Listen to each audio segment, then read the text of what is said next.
출애굽기 23장 1절, 2절, 3절 먼저 저와 여러분이 한 절씩 파란 글씨로 된 것은 여러분이 읽어주시기 바랍니다. 출애굽기 1, 2, 3절 먼저 있습니다. 너는 거짓된 풍수를 퍼뜨리지 말며 악인과 연합하여 위증하는 증인이 되지 말며 다수를 따라 악을 행하지 말며 송사의 다수를 따라 부당한 증언을 하지 말며 가난한 자의 송사라고 해서 편법되이 두둔하지 말지니라. 12, 13절, 12절 읽어주시기 바랍니다. 너는 엿새 동안에 내 일을 하고 일곱째 날에는 쉬라. 내 소와 나귀가 쉴 것이며 내 여종의 자식과 나그네가 숨을 돌리리라. 15절 같이 있습니다. 너는 무교병의 절기를 지키라. 내가 내게 명령한 대로 아비벌의 정한 때에 이래 동안 무교병을 먹을지니 이는 그 달에 내가 애굽에서 나왔음이라. 빈손으로 내 앞에 나오지 말지니라. 아멘. 오늘은 출애굽기 23장 1절부터 19절까지 오늘 큐티 내용인데 그 내용을 가지고 하나님의 사랑과 공의라는 제목으로 말씀을 함께 나누길 원합니다. 이 오늘 본문은 하나님께서 자기 백성들이 일상생활 가운데 하나님의 공의와 사랑을 그들의 인격과 삶을 통해 뿜어내길 원하신다는 것을 1절에서 9절 말씀에 말씀하고 있고 10절에서 19절에는 이스라엘 백성들, 특별히 구원받은 하나님의 백성들이 안식일을 비롯해서 각종 절기를 지킴으로 하나님이 베푸신 구원과 은혜를 항상 기억하고 감사하며 살기를 원하신다고 말씀해주고 있습니다. 그럼 오늘 이 본문을 통해서 우리에게 주시는 교훈은 어떤 것입니까? 첫 번째 말씀, 우리 1, 2, 3절을 보시기 바랍니다. 너는 거짓된 풍설을 퍼뜨리지 말며 악인과 연합하여 위증하는 증인이 되지 말고 다수를 따라 악을 행하지 말며 3절에 가난한 자의 송사라고 해서 편법되이 두둔하지 말지니라. 하나님께서 우리에게 말씀하신 것이 무엇입니까? 법정에서 하나님의 백성은 헛된 소문을 유포시키거나 악인과 손을 잡고 포악한 자의 증인이 되어서는 안 된다고 말씀합니다. 또한 뭐라고 이야기합니다. 2절에 악한 자인데 정말 악한 자들의 다수의 편에 서서 약자를 괴롭히지 말라고, 다수를 따라 악을 행하지 말라고 말씀하시면서 그렇다고 반대로 무조건 약자라고 두둔하는 것도 합당치 않다고 말씀합니다. 그래서 3절에 보면 가난한 자, 약자죠. 라고 송사라고 해서 편법되이 두둔하지 말라. 그러니까 약자니까 무조건 편들어줘야 된다. 이 시대가 그렇지 않습니까? 요즘 시대가 무조건 소수면은 성소수자, 그게 죄냐 아니냐, 그것이 건강한 삶이냐 아니냐, 이건 따지지도 않죠. 무조건 사회에서 소수면 무조건 소수의 편을 들어줘야 된다. 그러나 성경은 그렇게 말하지 않아요. 그것은 성경은 잘 모르는 사람들이에요. 그래서 성수자들을 지지하고 사회적 약자라고 무조건 악한데도 지지하는 것은 3절에 나오듯이 여러분 하나님이 원하는 게 아니라는 것이죠. 여러분 강자라고 악한 일에 다수에게 굴복해서도 안 되죠. 그러나 악한데 약자라고 해서 무조건 악한 자들의 그 약자이기 때문에 무조건 편들어 주는 것도 하나님 뜻은 아닙니다. 하나님은 선과 악을 분별하시고 공의를 세우기를 원하시는 분이시죠. 의로운 약자는 우리가 편들어야 됩니다. 의로운 약자를 외면하고 다수라고 해서 다수의 편을 쫓아가서는 안 된다는 것이죠. 그러나 여러분 악함에도 불구하고 사회적으로 소수라고 해서 무조건 동정하는 것도 그것은 의로운 하나님의 뜻에 맞는 것이 전혀 아니라는 것이죠. 사랑하는 성도 여러분, 하나님은 사랑이 많고 관용하는 분이시지만 동일하게 하나님의 사랑에는 여러분 그 사랑은 진리와 함께 기뻐하는, 공의와 함께 기뻐하는 사랑이라고 했습니다. 저와 여러분의 삶을 통해 하나님의 사랑뿐 아니라 하나님의 공의를 드러내는 복된 저와 여러분의 삶이 되시기를 예수님의 이름으로 축원합니다. 두 번째는 무엇을 이야기합니까? 하나님이 우리의 일생상을 통해서 하나님의 성품인 사랑과 공의를 뿜어내고 하나님의 형상을 드러내길 원하시고, 두 번째는 이 절기와 안식일을 꼭 지켜서 어떻게 하길 원하시는 겁니까? 왜 절기를 지키고 안식일을 지키라 합니까? 하나님의 은혜를 기억하고 감사하고 찬양하는 삶을 사는 것이 하나님의 백성의 마땅한 바라고 말씀하시는 것이죠. 그래서 뭐라고 이야기합니까? 12절에 너는 엿새 동안 내 일을 하고 일곱째 날에는 쉬라 라고 말씀하는 것이죠. 안식년과 10절, 11, 12, 13절에 보면 안식년과 안식일에 꼭 쉬라고 하십니다. 이 안식은 하나님의 은혜를 기억하고 우리의 삶의 휠 얼라이먼트, 자동차도 네 바퀴에 휠 얼라이먼트 정렬을 하잖아요.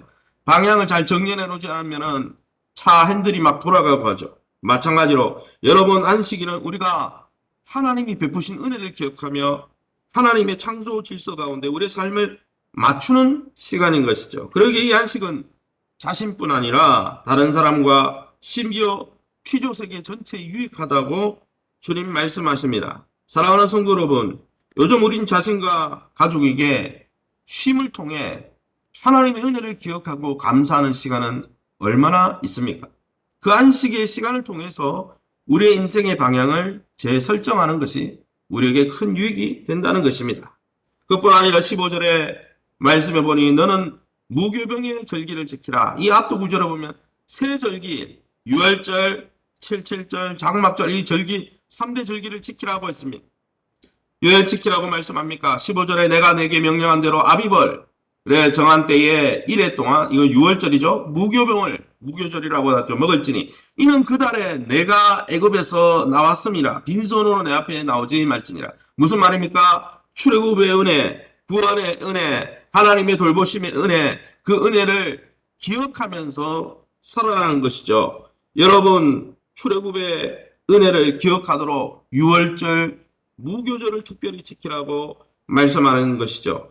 구원의 감격과 감사와 구원에 대한 찬송과 찬양도 없이 빈손으로 이기적으로 자기의 산만을 추구하고 자기의 인생이 자기의 능력으로 이루어지는 줄 착각하고 살지 말라라고 말씀하는 것입니다. 사랑하는 성도 여러분, 우리의 삶은 우리를 위해서 수고하시고 은혜를 베푸신 성부, 성자, 성령 하나님과 또 우리를 위해서 수고하시는 부모님과 주변의 많은 사람들의 도움을 통해 유지되고 있는 것입니다. 그것을 인정하는 것이, 그 은혜를 인정하고 기억하고 감사하는 것이 겸손이라고 성경 사전에 나오더라고요. 저와 여러분이 날마다 우리의 삶을 지탱해 주시고자 아들 예수 그리스도까지 희생시키시고 성령을 부어 성령의 전으로 삼으시고 우리를 인치시고 우리의 구원을 보증하시는 하나님의 놀라운 은혜, 날마다 감사하며 그 은혜에 감격하며 우리의 삶을 은혜의 인생으로 재조정하시는 저와 여러분 다 될 수 있기를 예수님의 이름으로 축원합니다. 시간에 우리 합심해서 기도할 때 구원의 은혜를 잊지 않고 은혜 입은 백성답게 우리의 삶과 인격을 통해 하나님의 사랑과 공의를 뿜어내는 삶을 살도록 성령으로 충만하게 달라고.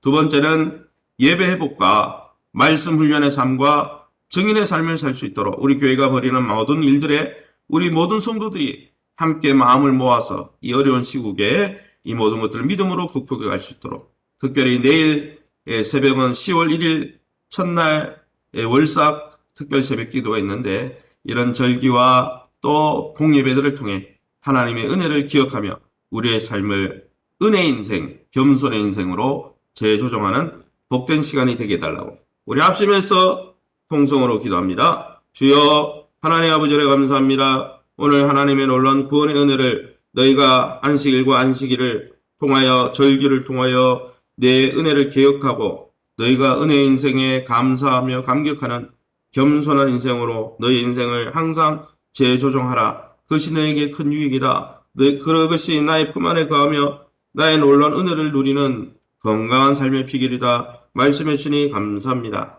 날마다 하나님 우리 교회를 통해서 베풀어 주신 공예배 또 각종 예배들을 통해서 우리가 날마다 주의 은혜를 기억하며 또 우리 개인의 예배를 통해 묵상 시간을 통해서 하나님 안식하면서 하나님이 우리를 얼마나 사랑하는지 또 우리의 삶이 어떻게 하나님 흘러가길 원하시는지 삶을 재조정하는 아름답고 복된 인생 될 수 있도록 축복하여 주시고 특별히 그 은혜와 사랑을 받은 대로 우리의 삶과 인격을 통해 하나님의 성품인 사랑과 공의를 뿜어내는 성령 충만한 성령의 열매로 주렁주렁 아버지의 많은 열매를 맺는 날마다 예수 안에 거하며 너희가 내 안에 거하라 나도 너희 안에 거하리라 말씀하신 주님의 음성 가운데 거하며 주님의 형상을 드러내는 복의 통로들이 다 될 수 있도록 인도하여 주옵소서. 하반기 예배 회복과 말씀 운영과 적인의 삶을 살기 위해서 교회가 벌이는 모든 운동 가운데 우리 성도들이 함께하며 한마음 한뜻으로 한 방향을 바라보며 영적 유익을 얻게 도와주시옵고 특별히 내일 새벽에 또 10월 한 달을 시작하며 월삭 기도회로 함께할 때 하나님 주시는 풍성한 은혜를 누릴 수 있도록 인도하여 주옵소서. 오늘도 하나님 주의 보좌 앞에 나와 믿음으로 엎드려 기도하는 성도들 마지막 말세 때 내가 올 때에 기도하는 믿음을 보겠느냐 하신 주님의 음성 앞에 무릎 꿇어 싸움에 저들의 믿음 따라 또 하나님의 인자하신 성품을 따라 주님께서 주님의 놀라운 은혜와 긍휼을 경험하는 복된 이 새벽 되게 도와 주옵소서. 모든 영광 하나님께 돌려드리며 예수 이름으로 기도합니다. 아멘. 하늘에 계신 우리 아버지여 이름이 거룩히 여김을 받으시오며 나라의 임하옵시며 뜻이 하늘에서 이룬과 같이 땅에서도 이루어지이다. 오늘날 우리에게 일용할 양식을 주옵시고 우리가 우리에게 죄진 자를 사하여 준 것 같이 우리 죄를 사하여 주옵시고 우리를 시험에 들게 하지 마옵시고 다만 악에서 구하옵소서. 대개 나라와 권세 영광이 아버지께 영원히 싸움나이다. 아멘. 교회를 위해서 기도해 주실 때 내일 5시 30분 본당에 있는 월삭 특별 새벽 예배를 통해 우리 성도님들이 또 기도로 한 달을 시작할 수 있도록 더불어서 교회가 벌이고 있는 말씀 기도 운동 또 큐티 제자 훈련 또 에스라 성경 통독 훈련 그리고 다니엘 하루 3번 기도에 성도들이 많이 동참해서 영적으로 하나님 만남으로 살아나고 회복되어질 수 있도록 이 일에 하나 되어질 수 있도록 위해서 또 여러분 자신을 위해서 자유롭게 기도하시고 돌아가시기 바랍니다.